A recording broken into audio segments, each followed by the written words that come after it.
আসসালামু আলাইকুম। ক্লাস 9 আগের ক্লাসে আমরা গ্রহরূপে পৃথিবী এই অধ্যায়টা রিভিশন শুরু করেছিলাম এবং সেদিন আমরা বলেছিলাম যে পৃথিবীর প্রকৃত আকৃতি হচ্ছে অভিগত গোলাকার। অভিগত গোলাকার বলতে পৃথিবীর দুই মেরু অঞ্চল হচ্ছে চাপা এবং নিরক্ষীয় অঞ্চলটা হচ্ছে স্ফীত।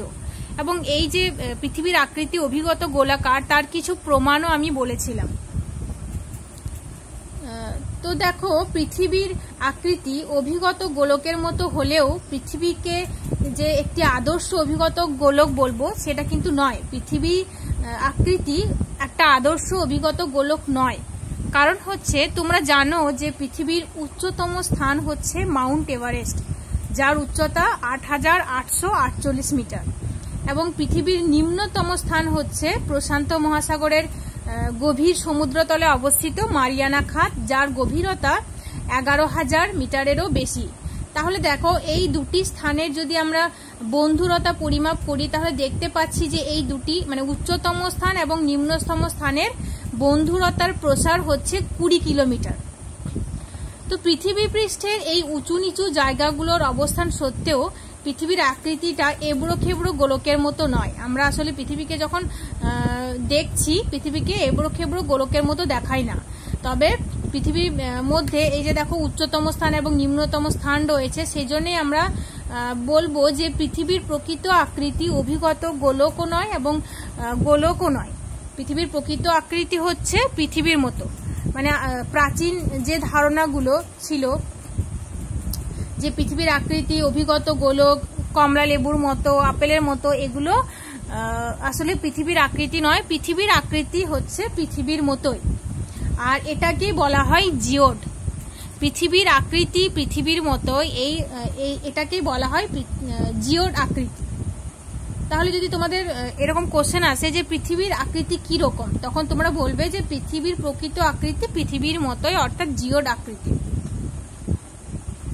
দেখো, পৃথিবী থেকে সম্প্রতি যে কৃত্রিম উপগ্রহ পাঠানো হয়েছে, স্যাটেলাইট পাঠানো হয়েছে, তাদের দূরসংবেদনে মানে রিমোট সেন্সিং এ ধরা পড়েছে যে পৃথিবী পুরোপুরি গোল নয়। এই যে দেখো, আমি একটা ছবি এঁকেছি, পৃথিবীর গোল মানে একটা গোল ছবি এঁকেছি এবং তার পাশে দেখো একটা এবড়ো খেবড়ো ছবি এঁকেছি। আমাদের ধারণা হচ্ছে পৃথিবী এরকম গোল, কিন্তু প্রকৃতপক্ষে পৃথিবী এরকম গোল নয়। এই যে ছবিটা দেখতে পাচ্ছ, এটা হচ্ছে পৃথিবীর আকৃতি, মানে পৃথিবীর মতো। পৃথিবীর উপর নিচ কিছুটা চাপা আর মাঝ বরাবর কিছুটা ফোলা। তো পৃথিবীর শুধুমাত্র দক্ষিণ মেরুর দিকটাই চাপা। উত্তর মেরুর দিকটা দেখো, তোমরা দেখতে পাচ্ছ এখানে আমি এঁকেছি যে উত্তর মেরুটা কিন্তু চাপা নয়, দক্ষিণ মেরুটা হচ্ছে চাপা।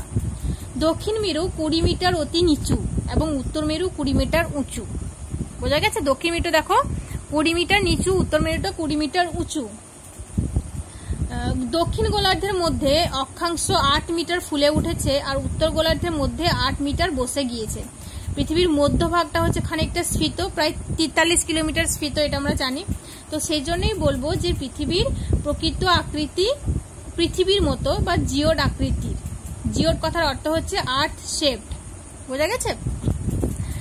এখন আমরা বলবো যে পৃথিবীর আকৃতি, সাইজ অফ দ্য আর্থ, পৃথিবীর আকৃতি কিরকম।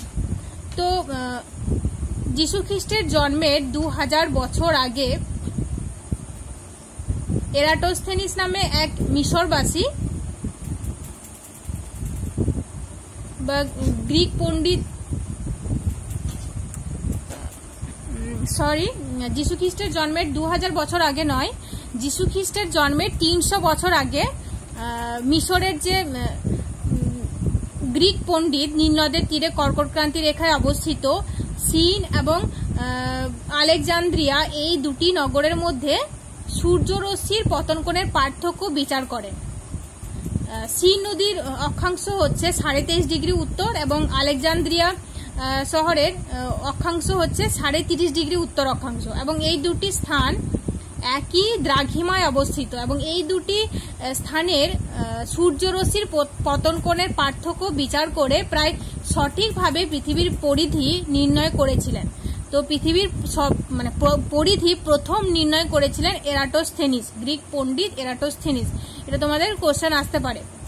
তো এরাটোস্থেনিসের হিসাব অনুসারে পৃথিবীর পরিধি ছিল 46,250 কিলোমিটার এবং তার এই পরিধির পরিমাপের ওপর বিচার করে পৃথিবীর ব্যাসার্ধ হচ্ছে 7,358 কিলোমিটার। বর্তমান যে পৃথিবীর পরিধি তার থেকে কিছুটা বেশি, মানে পৃথিবীর পরিধি উনি যা বলে গেছেন সেটা কিন্তু খুব একটা ভুল ছিল না। বর্তমানে যে পরিধি নির্ণয় করা হয়েছে সেটা থেকে এত বছর আগে তিনি যেটা বলেছেন সেটা কিন্তু খুব একটা ভুল ছিল না, কিছুটা বেশি বলেছেন।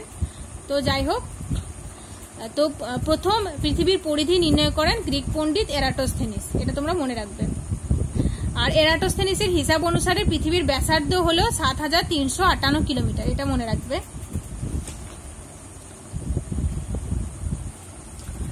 এখন আমরা সৌরজগৎ বা সৌর পরিবার নিয়ে একটু বলবো। দেখো, সূর্যের আকর্ষণে পৃথিবীর মতোই আরো অনেকগুলি গ্রহ, মানে পৃথিবী সহ 8টি গ্রহ এবং বিভিন্ন উপগ্রহ, অসংখ্য গ্রহাণুপুঞ্জ, ধূমকেতু, উল্কা, গ্যাস, ধূলিকণা, এই সব কিছু নিয়ে সূর্যের পরিবার। তো দেখো, পৃথিবীর মতো আরো 8টি গ্রহ এবং আরো যে উপগ্রহগুলি আছে সেগুলো সূর্যের চারপাশে ঘুরছে, তাদেরকে একসঙ্গে বলা হচ্ছে সৌরজগৎ বা সূর্যের পরিবার। এবং এই গ্রহ ও উপগ্রহ ছাড়াও অসংখ্য গ্রহাণুপুঞ্জ, ধূমকেতু, উল্কা, গ্যাস, ধূলিকণা, এগুলো সবকিছু নিয়েই তৈরি হয়েছে সূর্যের পরিবার বা সৌরজগৎ, যেটাকে বলা হয় ইংলিশে বলা হয় সোলার সিস্টেম। তো সূর্যের পরিবারের অসংখ্য গ্রহদের মধ্যে পৃথিবী হচ্ছে একটা গ্রহ। পৃথিবীর মতো আরো 7টি গ্রহ রয়েছে এই সৌর পরিবারে। তো সেই গ্রহগুলির নাম একটু আমরা জেনে নিই। সেই গ্রহগুলি হচ্ছে বুধ, শুক্র, পৃথিবী, মঙ্গল, বৃহস্পতি, শনি, ইউরেনাস ও নেপচুন।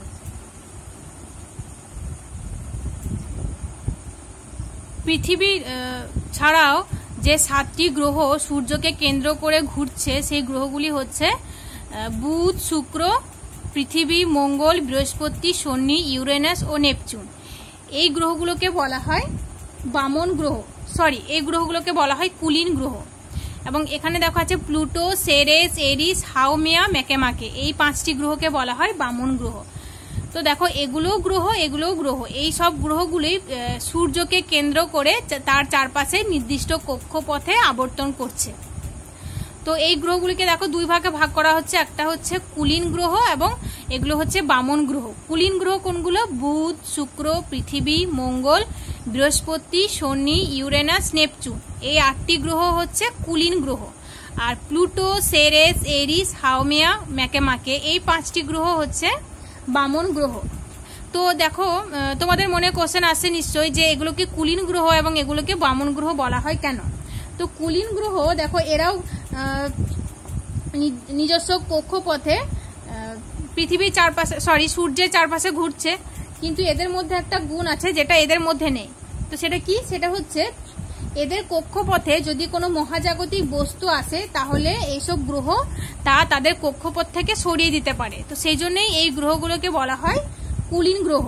তবে এই যে বামন গ্রহ 5টা তোমরা দেখতে পাচ্ছ, প্লুটো, সেরেস, এরিস, হাউমেয়া এবং ম্যাকেমাকে, এদের কক্ষপথে যদি এরাও কুলিন গ্রহের মতোই সূর্যের চারপাশে প্রদক্ষিণ করছে নির্দিষ্ট কক্ষপথে, তবে এদের কক্ষপথে যদি কোনো মহাজাগতিক বস্তুকণা আসে তাহলে এরা তা সরিয়ে দিতে পারে না, সেই জন্য এদেরকে বলা হয় বামন গ্রহ। এগুলো তোমরা মনে রাখবে যে সৌরজগতে কয়েকটি কুলিন গ্রহ রয়েছে এবং কয়েকটি বামন গ্রহ রয়েছে এবং তাদের নামগুলি একটু মনে রাখবে। এরপর দেখো, এই যে কুলিন গ্রহের নাম আমরা জানলাম, 8টি কুলিন গ্রহের নাম, এদের মধ্যে এই যে গ্রহগুলো দেখতে পাচ্ছ তোমরা, বুধ, শুক্র, পৃথিবী, মঙ্গল, এই গ্রহগুলোকে বলা হয় অন্তস্থ গ্রহ। যেহেতু এগুলি সূর্যের কাছাকাছি অবস্থান করছে সেজন্য এদের বলা হয় অন্তস্থ গ্রহ বা ভিতরের দিকের গ্রহ। তো বুধ, শুক্র, পৃথিবী, মঙ্গল, এই গ্রহগুলি সূর্যের কাছাকাছি অবস্থান করছে, এদেরকে বলা হয় অন্তস্থ গ্রহ বা ভেতরের দিকের গ্রহ। এই গ্রহগুলির দূরত্ব সূর্য থেকে কম এবং এদের মধ্যে পৃথিবী হচ্ছে সবচেয়ে বড় এবং সবচেয়ে বেশি ঘনত্বযুক্ত। আর পৃথিবীর সঙ্গে অন্য 3টি গ্রহের যথেষ্ট মিলও রয়েছে। আর এরা সকলেই কঠিন পদার্থ দিয়ে গঠিত। এই অন্তস্থ গ্রহগুলো সকলেই কঠিন পদার্থ দিয়ে গঠিত। আর এই যে 4টি বহিস্থ গ্রহ দেখতে পাচ্ছ, বৃহস্পতি, শনি, ইউরেনাস, নেপচুন, এরা আকৃতিতে অন্তস্থ গ্রহের থেকে অনেক বড় এবং এগুলি সূর্য থেকে অনেকটা দূরে অবস্থান করছে। এবং এই গ্রহগুলির আকৃতি যেহেতু অনেক বড়, সেজন্য এদেরকে রাক্ষসী গ্রহ বলা হয়। এবং এগুলো হচ্ছে বহির্ভাগের গ্রহ বা বহিস্থ গ্রহ। আর এদের আকার হচ্ছে অনেক বেশি, অন্তস্থ গ্রহের থেকে অনেক বেশি। এদের বায়ুমণ্ডল, এই গ্রহের বায়ুমণ্ডল ঘন হয় এবং এরা সকলেই প্রধানত হাইড্রোজেন, হিলিয়াম, অ্যামোনিয়া এবং মিথেন গ্যাস দিয়ে তৈরি। তাহলে দেখো, বহিস্থ গ্রহগুলো কঠিন পদার্থে তৈরি এবং এই যে অন্তস্থ গ্রহগুলো কঠিন পদার্থে তৈরি এবং বহিস্থ গ্রহগুলো গ্যাস দ্বারা তৈরি। তো তারপর দেখো, এই যে এগুলো হচ্ছে কুলীন গ্রহ, এগুলো হচ্ছে বামন গ্রহ। এদের পার্থক্য একটু আমরা জেনে নিই। প্রথমেই বলবো যে কুলীন গ্রহের সংখ্যা হচ্ছে 8টি, বামন গ্রহের সংখ্যা হচ্ছে 5টি। কুলীন গ্রহগুলি আয়তনে বড়, বুধ এবং শুক্র ছাড়া বাকি সব গ্রহগুলি আয়তনে বড়। বামন গ্রহগুলি হচ্ছে আয়তনে ছোট এবং এদের কোনো কোনো গ্রহের উপগ্রহ নেই। তো কুলীন গ্রহে দেখো, বুধ ও শুক্র ছাড়া বাকি সমস্ত গ্রহগুলির উপগ্রহ রয়েছে। তারপর এদের আরেকটা পার্থক্য হচ্ছে, যেটা খুব ইম্পর্টেন্ট, সেটা হচ্ছে কুলীন গ্রহগুলির কক্ষপথে যদি কোনো মহাজাগতিক বস্তুকণা আসে তাহলে এরা তা সরিয়ে দিতে পারে, এবং বামন গ্রহ সেটা পারে না, মহাজাগতিক বস্তুকণাকে সরাতে পারে না তার কক্ষপথ থেকে। বোঝা গেছে? তো এরপর দেখো, আমরা এই গ্রহগুলি সম্পর্কে একটু জেনে নিই। বুধ হচ্ছে সূর্যের সবচেয়ে কাছের গ্রহ এবং সূর্য থেকে এর দূরত্ব হচ্ছে 5.8 কোটি কিলোমিটার। ধূসর রঙের এই গ্রহের গায়ে প্রচুর গর্ত রয়েছে। আর এই বুধ গ্রহের আবর্তনের সময় হচ্ছে 58 দিন 17 ঘন্টা, আর পরিক্রমণের সময় হচ্ছে 88 দিন। এরপর দেখো, রয়েছে শুক্র গ্রহ। শুক্র থেকে পৃথিবীর দূরত্ব হচ্ছে 10,07,00,000 কিলোমিটার। শুক্র হচ্ছে সৌরজগতের উষ্ণতম গ্রহ। এর উষ্ণতা দেখো, এটা কিন্তু খুব ইম্পর্টেন্ট, যে এটা তোমরা অনেক সময় গুলিয়ে ফেলো। সৌরজগতের উষ্ণতম গ্রহ তোমরা অনেক সময় বুধ লিখে ফেলো, কারণ কি বুধ যেহেতু সূর্যের কাছাকাছি অবস্থান করছে সেজন্য এরকম ভেবে তোমরা লিখে দাও, কিন্তু এটা নয়। সৌরজগতের উষ্ণতম গ্রহ হচ্ছে শুক্র। কেন কি এই শুক্র গ্রহের মধ্যে প্রচুর পরিমাণে কার্বন ডাইঅক্সাইড রয়েছে, সেজন্যই শুক্র গ্রহের উষ্ণতা সব থেকে বেশি, 4065 ডিগ্রি সেলসিয়াস। আর এই গ্রহটি, শুক্র গ্রহটি পৃথিবীর সবচেয়ে কাছের গ্রহ, তাই পৃথিবী থেকে এই শুক্র গ্রহকে দেখতে অনেকটা উজ্জ্বল দেখায়। এই শুক্র গ্রহের আবর্তনের সময় 243 দিন এবং পরিক্রমণের সময় হচ্ছে 225 দিন। এরপর দেখো, পৃথিবীর আকৃতি অনেকটা শুক্র গ্রহের সমান। এর দূরত্ব সূর্য থেকে 15 কোটি কিলোমিটার, তোমরা সবাই জানো এটা। মহাকাশ থেকে এই গ্রহকে দেখতে নীল দেখায়, তাই এই গ্রহকে নীল গ্রহ বলা হয়। সৌরজগতের গ্রহদের মধ্যে একমাত্র পৃথিবীতেই প্রাণের অস্তিত্ব রয়েছে। আর এই পৃথিবীর উপগ্রহের সংখ্যা হচ্ছে একটা, তোমরা জানো, সেই উপগ্রহের নাম হচ্ছে চাঁদ। পৃথিবীর আবর্তনের সময় 23 ঘন্টা 56 মিনিট 4 সেকেন্ড এবং পরিক্রমণের সময় হচ্ছে 365 দিন 5 ঘন্টা 48 মিনিট 46 সেকেন্ড। তারপর দেখো, মঙ্গলের দূরত্ব 22 কোটি 8 লক্ষ কিলোমিটার। আর মঙ্গলের মাটিতে প্রচুর পরিমাণে ফেরাস অক্সাইড বা লোহা আছে, সেজন্যই মঙ্গলকে আকাশ থেকে দেখলে লাল দেখায়, এই জন্যই মঙ্গলকে লাল গ্রহ বলা হয়। এরকম তোমাদের শর্ট কোশ্চেন আসতে পারে যে লাল গ্রহ কাকে কেন বলা হয়, তখন তোমরা বলবে যে মঙ্গলকে লাল গ্রহ বলা হয় কারণ মঙ্গল গ্রহে প্রচুর পরিমাণে, মঙ্গল গ্রহের মাটিতে প্রচুর পরিমাণে ফেরাস অক্সাইড থাকায় মহাকাশ থেকে এটিকে লাল দেখায়, তাই এই গ্রহকে লাল গ্রহ বলা হয়। মঙ্গল গ্রহের উপগ্রহের সংখ্যা হচ্ছে 2টি, আর এই মঙ্গল গ্রহের আবর্তনের সময় 24 ঘন্টা 37 মিনিট, পরিক্রমণের সময় 687 দিন। তো এই হলো 4টি অন্তস্থ গ্রহ। এরপর বহিস্থ গ্রহগুলো সম্পর্কে আমরা জানবো। দেখো, এরপরে আছে বৃহস্পতি। বৃহস্পতি গ্রহটি পৃথিবীর তুলনায় প্রায় 11 গুণ বড়। তার মানে বুঝতে পারছো কতটা বড়। বৃহস্পতি গ্রহটা অনেক বড়, এটাকে রাক্ষসের গ্রহ বলা হয়, যদিও এই বহিস্থ গ্রহগুলিকে রাক্ষসের গ্রহ বলা হয়। যাই হোক, সূর্য থেকে এই বৃহস্পতি গ্রহের দূরত্ব হচ্ছে 77 কোটি 8 লক্ষ কিলোমিটার, আর এটি সৌরজগতের সবচেয়ে বড় গ্রহ। গ্রহদের মধ্যে এই গ্রহের মাধ্যাকর্ষণ শক্তি সবচেয়ে বেশি, নিজের দিকে আকর্ষণ করার ক্ষমতা খুব বেশি। সেজন্য পৃথিবীর কাছাকাছি যদি কোনো মহাজাগতিক বস্তু কণা আসতে চায়, তখন এই গ্রহ বৃহস্পতি কি করে, সেটাকে নিজের দিকে টেনে নেয়। সেজন্যই আমাদের পৃথিবী কিন্তু এই গ্রহগুলির জন্য, বৃহস্পতি গ্রহের জন্য রক্ষা পায়। বৃহস্পতিকে ঘিরে লাল, হলুদ, খয়েরি বিভিন্ন রঙের বলয় দেখা যায়, এই জন্য বৃহস্পতিকে বলয় গ্রহ বলা হয়। আর উপগ্রহের সংখ্যা, বৃহস্পতি গ্রহের উপগ্রহের সংখ্যা 67টি।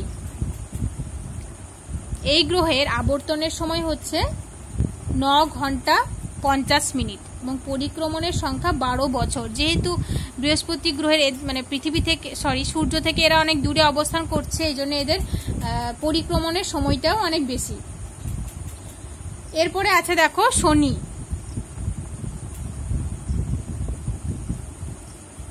তো শনি দেখো,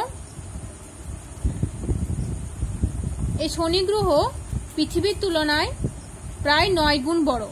সূর্য থেকে এর দূরত্ব হচ্ছে 142 কোটি 7 লক্ষ কিলোমিটার। এই গ্রহকে ঘিরে, শনি গ্রহকে ঘিরে ধূলিকণা, বরফ, পাথরের টুকরো দিয়ে তৈরি 7টি উজ্জ্বল বলয় রয়েছে। শনি গ্রহের উপগ্রহের সংখ্যা হচ্ছে 53টি এবং এই গ্রহের আবর্তনের সময় 10 ঘন্টা এবং পরিক্রমণের সময় হচ্ছে 29 বছর। শনি গ্রহের পরিক্রমণের সময় হচ্ছে 29 বছর 6 মাস।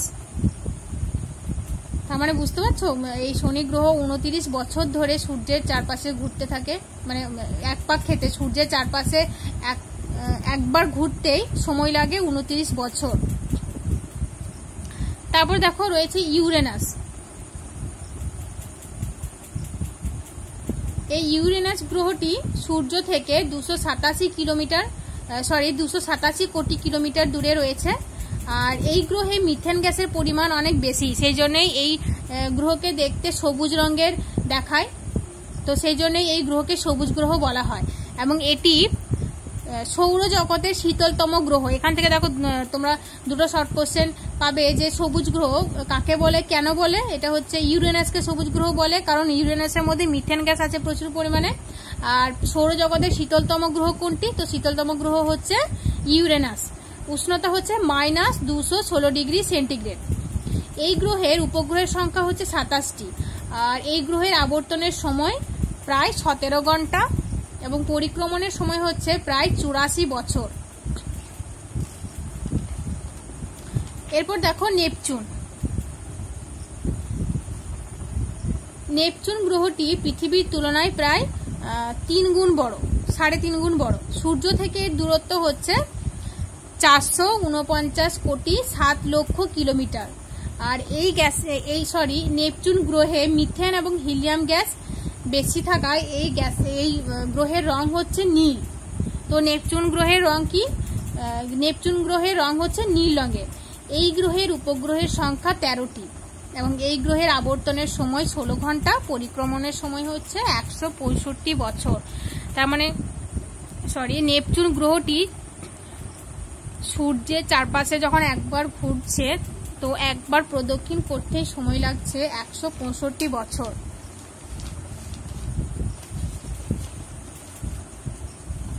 তো দেখো এই যে 8টি কুলীন গ্রহ রয়েছে, এই 8টি কুলীন গ্রহের মধ্যে পৃথিবী হচ্ছে একমাত্র গ্রহ যেখানে জলের অস্তিত্ব রয়েছে এবং যেখানে প্রাণের অস্তিত্ব দেখা যায়। তো সেই জন্যে পৃথিবীকে সৌরজগতের স্বকীয় গ্রহ বলা হয়, স্বতন্ত্র একটা গ্রহ বলা হয়। তো কেন বলা হয়, আরো বেশ কিছু কারণ রয়েছে যার জন্য পৃথিবীকে স্বকীয় গ্রহ বলা হয়। তো সেগুলো আমরা জানবো, কারণগুলো, যে কোন কোন কারণে পৃথিবীকে স্বকীয় গ্রহ বলা হয়। দেখো, পৃথিবী প্রথম কারণ হচ্ছে কাম্য দূরত্বে পৃথিবীর অবস্থান। পৃথিবী এমন একটা গ্রহ এবং তার অবস্থানটা হচ্ছে সূর্য থেকে 15 কোটি কিলোমিটার, যার জন্য পৃথিবীর মধ্যে উষ্ণতাটা খুব বেশিও নয় খুব কমও নয়। মানে পৃথিবীর যে অন্তস্থ গ্রহ, সেই গ্রহগুলির যে উষ্ণতা তার সেরকম এত উষ্ণও নয় এবং বহিস্থ গ্রহের মতো এত শীতলও নয়। তো সেই জন্যেই পৃথিবীতে প্রাণের অস্তিত্ব সম্ভব হয়েছে এবং পৃথিবীকে একটা স্বকীয় গ্রহ বলা হয়। তারপর দেখো আকৃতিগত স্বকীয়তা। পৃথিবীর গড় ব্যাসার্ধ হচ্ছে 6400 কিলোমিটার এবং গড় পরিধি হচ্ছে 40,000 কিলোমিটার। আর পৃথিবীর ক্ষেত্রফল প্রায় 51 কোটি বর্গ কিলোমিটার, যা সূর্যের নিকটবর্তী 4টি গ্রহের মধ্যে পৃথিবীর আকৃতি বড় হলেও বহির্ভাগের 4টি গ্রহ অনেক বড় এবং তার থেকে পৃথিবী হচ্ছে মানে বহিস্থ গ্রহগুলি থেকে ছোট। তো এই আকৃতিগতভাবে পৃথিবী হচ্ছে অভিগত গোলক বা জিওড আকৃতির, যার জন্য পৃথিবীতে প্রাণের অস্তিত্ব সম্ভব হয়েছে এবং এই আকৃতির জন্য পৃথিবী হচ্ছে অন্যান্য গ্রহদের থেকে আলাদা বা স্বতন্ত্র। তারপর পৃথিবীকে স্বকীয় গ্রহ বলা হয়। পৃথিবীকে স্বকীয় গ্রহ বলার আরেকটা কারণ হচ্ছে প্রাণের অস্তিত্ব। পৃথিবী একমাত্র গ্রহ যার মধ্যে প্রাণের অস্তিত্ব, এই যে গাছপালা, তারপর বিভিন্ন ধরনের প্রাণীর সৃষ্টি হয়েছে। তো এটা একটা কারণ। তারপর দেখো বায়ুমণ্ডল, পৃথিবীর মধ্যেই মানে সমগ্র পৃথিবীকে বেষ্টন করে রয়েছে বায়ুমণ্ডল। 10,000 কিলোমিটার গভীর বায়ুমণ্ডল রয়েছে। আর এই পৃথিবীর বায়ুমণ্ডলে রয়েছে প্রাণীর শ্বসন কার্যের প্রয়োজনীয় অক্সিজেন। আর এই অক্সিজেন গ্যাসের জন্যই পৃথিবীতে প্রাণের আবির্ভাব ঘটেছে। এছাড়াও আরো এই বায়ুমণ্ডলে আরো অনেক গ্যাস রয়েছে, যেমন নাইট্রোজেন, আর্গন, নিয়ন, হাইড্রোজেন, হিলিয়াম, এসব গ্যাস রয়েছে, জলীয় বাষ্প রয়েছে, এছাড়াও কিছু কঠিন বস্তুকণাও রয়েছে। তারপর দেখো ভূত্বকের উপস্থিতি। তো গ্রহগুলির মধ্যে পৃথিবীর ঘনত্ব সর্বাধিক 5.52 গ্রাম পার ঘন সেন্টিমিটার। শনি গ্রহের ঘনত্ব হচ্ছে সবচেয়ে কম। তারপর পৃথিবীর যে ঘনত্ব, পৃথিবীর ঘনত্ব অন্যান্য গ্রহ অপেক্ষা বেশি, সেজন্যই এই ঘনত্বের জন্যই পৃথিবীতে ভূত্বক সৃষ্টি হয়েছে। আর এই ভূত্বক থাকার জন্যই পৃথিবী অন্যান্য গ্রহের থেকে আলাদা এবং এই ভূত্বক সৃষ্টির জন্যই পৃথিবীতে প্রাণের সৃষ্টি হয়েছে। তারপর দেখো পৃথিবীকে স্বকীয় গ্রহ বলা হয় বা পৃথিবীকে স্বকীয় গ্রহ বলার আর একটা কারণ হচ্ছে জীবমণ্ডলের উপস্থিতি। এটা বললাম আমি কিছুক্ষণ আগেই যে জীবমণ্ডলের উপস্থিতির জন্য পৃথিবীকে স্বকীয় গ্রহ বলা হয়। তো যাই হোক, এই যে যেটা আমি বললাম পৃথিবী একটা স্বকীয় গ্রহ, তার প্রমাণগুলি বললাম আমি। তো এটা থেকে তোমাদের দুই ধরনের কোশ্চেন হতে পারে, যে পৃথিবীকে স্বকীয় গ্রহ বা স্বতন্ত্র গ্রহ বলার কারণগুলি লেখো, 3 নাম্বার বা 5 নাম্বার আসতে পারে। তো এই কোশ্চেনটায় আরেকভাবে ঘুরিয়ে আসতে পারে যে পৃথিবীতে মানুষের আবাসস্থল সৃষ্টি হওয়ার বা প্রাণের সৃষ্টি হওয়ার কারণগুলি লেখো। তো একই পয়েন্ট তোমরা একটু গুছিয়ে লিখবে, এটা একটু টেক্সট বইটা ভালো করে পড়লেই তোমরা বুঝতে পারবে, ঠিক আছে? তারপর দেখো শেষ টপিক এই চ্যাপ্টারের, যেটা হচ্ছে জিপিএস, গ্লোবাল পজিশনিং সিস্টেম। এই জিপিএস কি সেটা আমি তোমাদেরকে এর আগে বলেওছি। পৃথিবীর চারপাশে যে কক্ষপথ রয়েছে, মানে পৃথিবীর যে কক্ষপথগুলি 24টি কৃত্রিম উপগ্রহে অবস্থান করছে পৃথিবীর চারপাশে, এবং নির্দিষ্ট কক্ষপথে সেগুলি পৃথিবীকে প্রদক্ষিণ করছে। তো এই কৃত্রিম উপগ্রহের অবস্থানের জন্যই আমরা মানে পৃথিবীর প্রত্যেকটা অংশ প্রত্যেকটা প্রান্তর এই কক্ষপথগুলির সামনে 24 ঘন্টায় এই কক্ষপথগুলির সামনে দুবার করে আসে এবং তার ফলে পুরো পৃথিবীটা সম্পর্কে আমরা জানতে পারি। এই যে একটা ব্যবস্থা সেটাকে বলা হয় গ্লোবাল পজিশনিং সিস্টেম বা জিপিএস। তো পৃথিবীর 6টি কক্ষপথে 24টি কৃত্রিম উপগ্রহ প্রতিস্থাপন করা হয়েছে। তো প্রতিটি কৃত্রিম উপগ্রহে 12 ঘন্টায় একবার পৃথিবীকে প্রদক্ষিণ করে, মানে 24 ঘন্টায় দুবার পৃথিবীকে প্রদক্ষিণ করে। তাহলে পৃথিবীর প্রতিটি প্রান্ত সর্বদা 4টি উপগ্রহের সামনে থাকে, সেজন্যই প্রতিটি প্রান্ত দিনে দুবার করে ওই উপগ্রহের সামনে আসে। বর্তমান সময়ে এই জিপিএস এর ব্যবহার কিন্তু খুবই গুরুত্বপূর্ণ। আমাদের দৈনন্দিন জীবনে এই জিপিএস এর ব্যবহার খুব বেশি বর্তমানে। দেখো কি কি কাজে আমরা এই জিপিএস ব্যবহার করি সেগুলো একটু আমরা জেনে নিই। দেখো যান চলাচলে, এই যান চলাচলে জিপিএস একটা খুবই গুরুত্বপূর্ণ বিষয়। আমরা ঠিক কোন জায়গায় আছি এবং আমরা গন্তব্যস্থলে কখন পৌঁছাবো, কতটা সময় লাগবে, সেটাও আমরা সঠিকভাবে নির্ণয় করতে পারি এই জিপিএস এর দ্বারা। তারপর উদ্ধার কার্যে যখন কোথাও দুর্ঘটনা ঘটে, সেই দুর্ঘটনার জায়গা কোথায় দুর্ঘটনা ঘটেছে এবং সেই জায়গা থেকে যে মানুষদেরকে তাড়াতাড়ি উদ্ধার কার্য করার এবং সেখানে ত্রাণ পৌঁছে দেওয়া সহজে হয়ে থাকে, যেহেতু জিপিএস এর মাধ্যমে আমরা সেই জায়গাটা সহজে চিহ্নিত করতে পারি। তো এটা হচ্ছে একটা ব্যবহার। তারপর অপরাধ দমনে, বিভিন্ন জায়গায় যদি কোথাও অপরাধ হয়ে থাকে সেই জায়গাটা সহজে আমরা সেই অপরাধীর সঙ্গে যোগাযোগ করতে পারি এই জিপিএস এর মাধ্যমে। তারপর জরিপ কার্যে, জমি জরিপ কার্যে মানচিত্র প্রস্তুত করতে এই জিপিএস খুব বেশি ব্যবহার করা হয়, মানচিত্র অঙ্কনে এই জিপিএস ব্যবহার করা হয়। তারপর প্রতিরক্ষায়, মানে দেশের প্রতিরক্ষা ব্যবস্থায় জিপিএস এর ব্যবহার উল্লেখযোগ্য। যখন এই জিপিএস এর মাধ্যমে বৈদেশিক আক্রমণকারীদের ঘাঁটি ঠিক কোথায় সেই অবস্থান আমরা সহজেই জানতে পারি। তারপর দেখো মৎস্য আহরণে এই জিপিএস ব্যবহার করা হয়। জিপিএস এর মাধ্যমে পৃথিবীর মানে জলাশয়ের ঠিক কোন জায়গায় বেশি মৎস্য সমাগম হচ্ছে সেটা আমরা জানতে পারি। এর ফলে যারা মৎস্য আহরণ করে তাদের বেশ সুবিধা হয় এই প্রযুক্তি ব্যবহারের মাধ্যমে। তারপর বর্তমানে ইলেকট্রনিক গেজেটে এই জিপিএস ব্যবহার করা হয়, যেমন ল্যাপটপ, মোবাইল, এইসবের জিপিএস ব্যবহার করা হয়। তো এটা হলো জিপিএস এর ব্যবহার। আজকে আমরা যেগুলো আলোচনা করলাম সেগুলো একটু ভালো করে টেক্সট বই থেকে পড়বে। এটা তোমাদের অনেক আগে হয়ে গেছে, যদিও ভালো করে এটা তোমাদের রিভিশন ক্লাস ছিল।